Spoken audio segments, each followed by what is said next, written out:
मतदारसंघाला विजन देण्यासाठी आपण माननीय उद्धव बाळासाहेब ठाकरेंचे हात मजबूत करूया।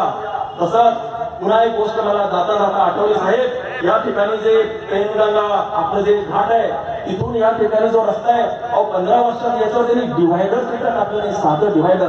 त्यामुळे अनेक माय माऊलीचे मुलं, अनेक माय माऊली धाकरून रडताना पाहिले, कारण त्यांचे तरुण मुलं या ठिकाणी मृत्यू ऍक्सिडेंट मध्ये मृत्यू पावले।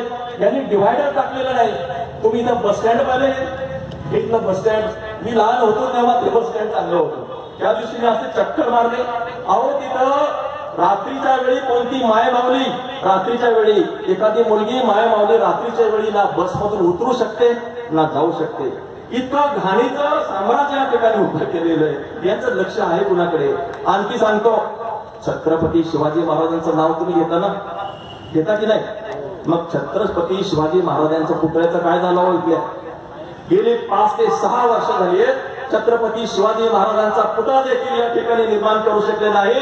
आणि हे म्हणाले आम्हाला मतदारसंघामध्ये पुन्हा निवडून द्यायचं आहे ना निवडून?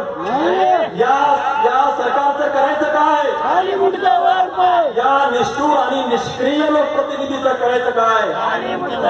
मला असं वाटतंय परिवर्तनाची ही मशाल आपण सगळ्यांनी पेटवलेली आहे।